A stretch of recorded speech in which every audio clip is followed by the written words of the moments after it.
ಆರೋಪ ಪ್ರತ್ಯಾರೋಪ ರಾಜಕಾರಣದ ನಡುವೆ ರಾಜೀನಾಮೆಯ ಆಗ್ರಹ ಕೂಡ ಕೇಳೋಕ್ ಸಿಗ್ತಾ ಇದೆ. ವಿರೋಧ ಪಕ್ಷಗಳು ಪ್ರಿಯಾಂಕ್ ಖರ್ಗೆ ಅವರು ರಾಜೀನಾಮೆಯನ್ನ ನೀಡಲೇಬೇಕು ಅಂತ ಹೇಳಿ ಪಟ್ಟು ಹಿಡಿದಿದ್ದಾರೆ. ಆದ್ರೆ ಯಾವುದೇ ಕಾರಣಕ್ಕೂ ರಾಜೀನಾಮೆ ನೀಡೋದಿಲ್ಲ ಅಂತ ಪ್ರಿಯಾಂಕ್ ಖರ್ಗೆ ಪುನರುಚ್ಚರಿಸಿದ್ದಾರೆ. ಬಿಜೆಪಿ ಹೋರಾಟ ಮಾಡಿದ್ರೂ ಸರಿ, ತಲೆ ಕೆಳಗಾಗಿ ನಿಂತರೂ ಸರಿ, ನಾನು ಹುದ್ದೆಯನ್ನ ತ್ಯಜಿಸುವ ಮಾತೇ ಇಲ್ಲ ಅಂತ ಬೆಂಗಳೂರಿನಲ್ಲಿ ಸ್ಪಷ್ಟಪಡಿಸಿದ್ದಾರೆ ಸಚಿವ ಪ್ರಿಯಾಂಕ್ ಖರ್ಗೆ. ಬಿಜೆಪಿಯವರು ಮನೆ ಮುತ್ತಿಗೆ ಹಾಕಿದ್ರೂ ಪರವಾಗಿಲ್ಲ, ಬೇರೆ ಏನೇ ಆರೋಪ ಮಾಡಿದ್ರೂ ಪರವಾಗಿಲ್ಲ, ನಾನಂತೂ ಸಚಿವ ಸ್ಥಾನಕ್ಕೆ ರಾಜೀನಾಮೆ ನೀಡೋದಿಲ್ಲ, ರಾಜು ನನ್ನ ಆಪ್ತ ಅಂತ ಇಷ್ಟೊಂದು ರಾಜಕೀಯ ಮಾಡೋದಾ ಅಂತ ಪ್ರಶ್ನೆ ಮಾಡಿದ್ದಾರೆ ಪ್ರಿಯಾಂಕ್ ಖರ್ಗೆ. ನಾನು ಮೊನ್ನೆನೂ ಹೇಳಿದ್ದೀನಿ, ಎಷ್ಟೇ ಚೀರಾಡ್ಕೊಳ್ಳಿ, ಬಟ್ಟೆ ಹರ್ಕೊಳ್ಳಿ, ರಾಜೀನಾಮೆ ಪ್ರಶ್ನೆ ಇಲ್ಲ.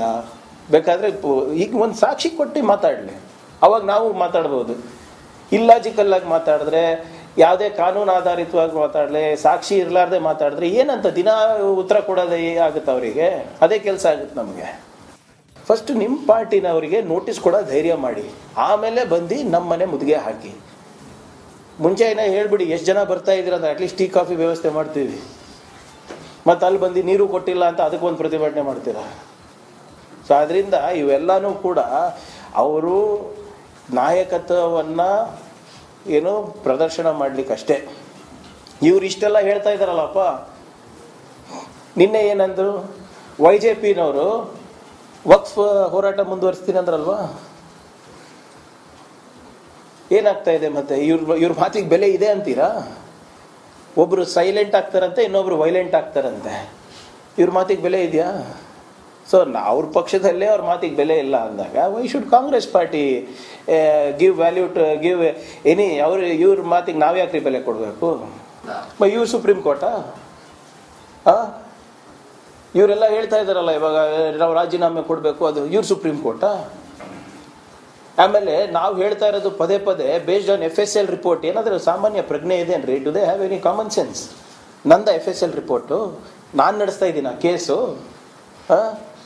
ಇವರೆಲ್ಲ ನ್ಯಾಯ ಕೊಡಿಸ್ಬೇಕಂತ ಇದಾರಲ್ಲ. ಫಸ್ಟ್ ನಿಮ್ಮಲ್ಲೇ ನಿಮ್ಮ ನಾಯಕರು ಮಾಡಿದಂಥ ಅನ್ಯಾಯಗಳಿಗೆ ಫಸ್ಟ್ ಅವ್ರಿಗೆ ನ್ಯಾಯ ಕೊಡಿಸಿ, ಅದಾದ್ಮೇಲೆ ಬೇರೆಯವ್ರ ಬಗ್ಗೆ ವಿಚಾರ ಮಾಡಿ.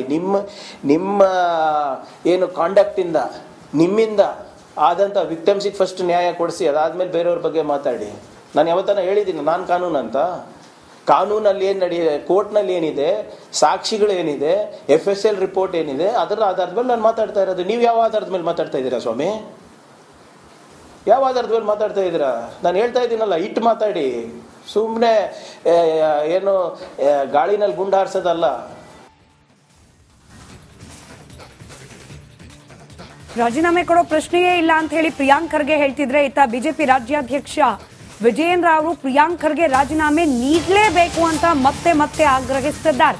ಸಚಿನ್ ಆತ್ಮಹತ್ಯೆ ಕೇಸ್ CBI ತನಿಖೆಗೆ ಕೊಡಬೇಕು ಅಂತ ಹೇಳಿ ಕೂಡ ಇದೇ ಸಂದರ್ಭದಲ್ಲಿ ವಿಜಯೇಂದ್ರ ಆಗ್ರಹಿಸಿದ್ದಾರೆ. ಸಚಿನ್ ಕುಟುಂಬಕ್ಕೆ ಸೂಕ್ತ ಭದ್ರತೆ ಕೊಡಬೇಕು, 1 ಕೋಟಿ ಪರಿಹಾರ ಕೊಡಬೇಕು ಅಂತ ಕೂಡ ಮಾತನಾಡಿದ್ದಾರೆ.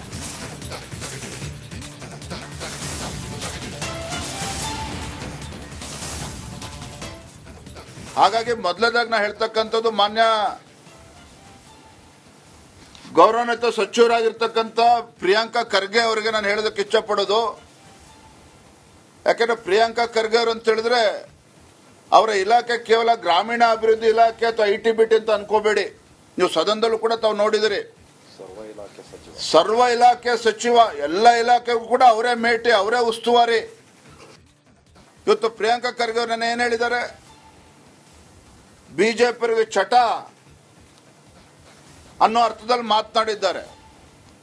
ಯಡಿಯೂರಪ್ಪನವರ ಪೋಕ್ಸೋ ಕೇಸನ್ನ ಮುಚ್ಚಾಕಳಕ್ಕೆ, ಸ್ವಾಮಿ ಪ್ರಿಯಾಂಕಾ ಖರ್ಗೆ ಅವರೇ, ನೀವೇನ್ ಸುಪ್ರೀಂ ಕೋರ್ಟಾ, ನೀವೇನ್ ಹೈಕೋರ್ಟಾ, ನೀವೇನ್ ತನಿಖಾಧಿಕಾರಿನಾ?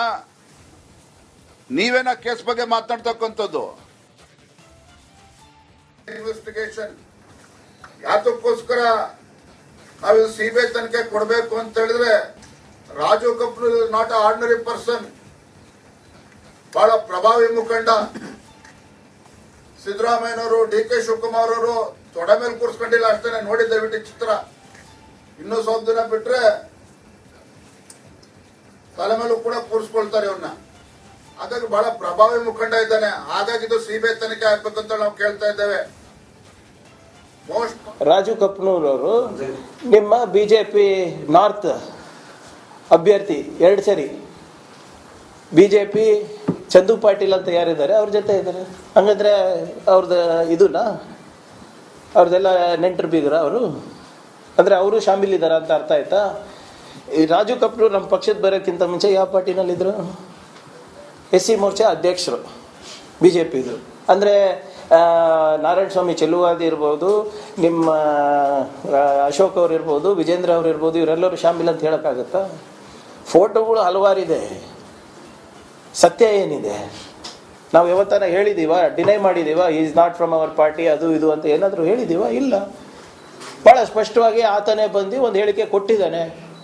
ನೋಡಿ, ನಾವು ಕೊಟ್ಟಿರೋದು EMDಗೋಸ್ಕರ, ನಾವು ಕೊಟ್ಟಿರೋದು ಏನೋ ಒಂದು ಟೆಂಡರ್ ಸಿಗುತ್ತೆ ಅಂದ್ಬಿಟ್ಟು ನಾವು ಬ್ಯಾಂಕಿಂಗ್ ಟ್ರಾನ್ಸಾಕ್ಷನ್ ಮಾಡಿದ್ದೀವಿ, ಅವನ್ನ ಡಿನೈಲ್ ಮಾಡ್ತಾ ಇದ್ದಾನೆ.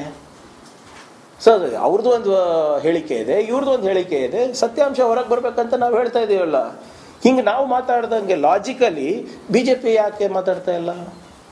ಆಪ್ತನ ಮಾಡಿರಬಹುದು ಅಂದ್ಬಿಟ್ಟು ರಾಜೀನಾಮೆ ಕೇಳ್ತಾ ಇರೋ ಲಾಜಿಕ್ ಇವ್ರದಿದ್ರೆ ಮತ್ತು ಇವರು ರಾಜೀನಾಮೆ ಕೊಡಬೇಕಲ್ಲ. ಯತ್ನಾಳ್ ಅವರೇ ಹೇಳ್ತಾ ಇದ್ರಲ್ಲ, ಮೊರೇಶಿಯಸ್ನಲ್ಲಿದೆ, ಅದ್ಲಿದೆ, ಇಲ್ಲಿದೆ, ಹೆಸರು ಯಾರೋ ಬರ್ತಾ ಇಲ್ಲ, ಯಾವುದು ಉಮೇಶ. ಗುತ್ತಿಗೆದಾರ ಸಚಿನ್ ಆತ್ಮಹತ್ಯೆ ಪ್ರಕರಣದ ತನಿಖೆ CIDಗೆ ನೀಡಲಾಗಿದೆ.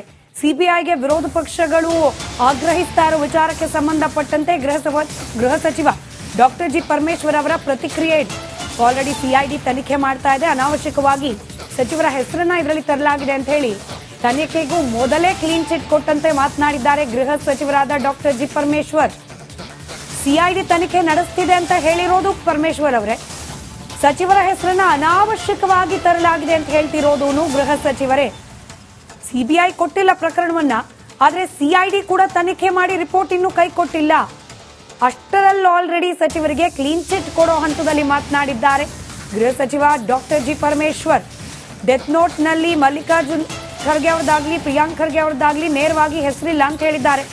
ಆದ್ರೆ ಹೆಸರು ಬರ್ದಿರೋದ್ರ ಬಗ್ಗೆ ಡೆತ್ ನೋಟ್ ನಲ್ಲಿ ಉಲ್ಲೇಖ ಇದೆ. ಆರೋಪಿಗಳ ಪಟ್ಟಿಯಲ್ಲಿ ಇಲ್ಲದೆ ಇರಬಹುದು, ಆದ್ರೆ ಪ್ರಿಯಾಂಕ್ ಖರ್ಗೆ ಅವರ ಹೆಸರು ಉಲ್ಲೇಖ ಆಗಿದೆ. ಪ್ರಿಯಾಂಕ್ ಖರ್ಗೆ ಅವರ ಹೆಸರು ಜೊತೆಗೆ ಸರ್ಕಾರಕ್ಕೆ ಮಸಿ ಬಳಿಯುವ ಕೆಲಸ ಇದೀಗ ವಿರೋಧ ಪಕ್ಷದಿಂದ ಆಗ್ತಿದೆ ಅಂತ ಹೇಳಿ ಮಾತನಾಡಿದ್ದಾರೆ ಗೃಹ ಸಚಿವ ಡಾಕ್ಟರ್ ಜಿ ಪರಮೇಶ್ವರ್. ಏನು ಗುಲ್ಬರ್ಗಾದಲ್ಲಿ ಪ್ರಿಯಾಂಕ ಖರ್ಗೆ ಅವರ ಮೇಲೆ ಆರೋಪ ಮಾಡಿದ್ದಾರೆ ಭಾರತೀಯ ಜನತಾ ಪಾರ್ಟಿಯವರು, ಅದನ್ನು ಕೂಡ ನಾವು CODಗೆ ಕೊಟ್ಟಿದ್ದೇವೆ.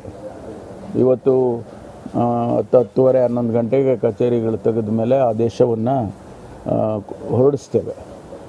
ಯಾಕೆಂದರೆ ಒಬ್ಬ ಸಚಿವರನ್ನು ಅನವಶ್ಯಕವಾಗಿ ಅಪಾದನೆ ಮಾಡ್ತಕ್ಕಂಥದ್ದು ಯಾವುದೇ ಸರ್ಕಾರಕ್ಕೂ ಸರಿ ಇರೋದಿಲ್ಲ. ಹಾಗಾಗಿ ಅದಕ್ಕೋಸ್ಕರ ಅವರ ಹೆಸರು ಕೂಡ ಡೆತ್ ನೋಟಲ್ಲಿ ಅವ್ರ ಹೆಸರು ಕೂಡ ಇಲ್ಲ ಅಂತ ಹೇಳಿದ್ದಾರೆ ನಮ್ಮ ಇಲಾಖೆಯವರು. ಹಾಗಿರುವಾಗ ಸುಮ್ಮನೆ ಅನವಶ್ಯಕವಾಗಿ ಅವ್ರ ಸಚಿವರ ಹೆಸರನ್ನು ತೆಗೆದುಕೊಂಡು ಬಂದು ಅವರ ಹೆಸರಿಗೆ ಮಸಿ ಬಳಿತಕ್ಕಂಥ ಕೆಲಸ, ಸರ್ಕಾರಕ್ಕೆ ಮಸಿ ಬಳಿತಕ್ಕಂಥ ಕೆಲಸವನ್ನು ಮಾಡ್ತಿದ್ದಾರೆ. ಅದಕ್ಕಾಗಿ ಅದರ ಸತ್ಯಾಸತ್ಯತೆ ಗೊತ್ತಾಗಲಿ ಅಂತೇಳಿ ಮಾನ್ಯ ಮುಖ್ಯಮಂತ್ರಿಗಳು ನಾವೆಲ್ಲರೂ ಸೇರಿ ಇದನ್ನು CODಗೆ ವಹಿಸೋಣ, ಸತ್ಯಾಸತ್ಯತೆ ಹೊರಗಡೆ ಬರಲಿ ಅಂತ ಹೇಳಿ ಕೊಟ್ಟಿದ್ದೇವೆ. ಏನು ಗುಲ್ಬರ್ಗಾದಲ್ಲಿ ಪ್ರಿಯಾಂಕ ಖರ್ಗೆ ಅವರ ಮೇಲೆ ಆರೋಪ ಮಾಡಿದ್ದಾರೆ ಭಾರತೀಯ ಜನತಾ ಪಾರ್ಟಿಯವರು, ಅದನ್ನು ಕೂಡ ನಾವು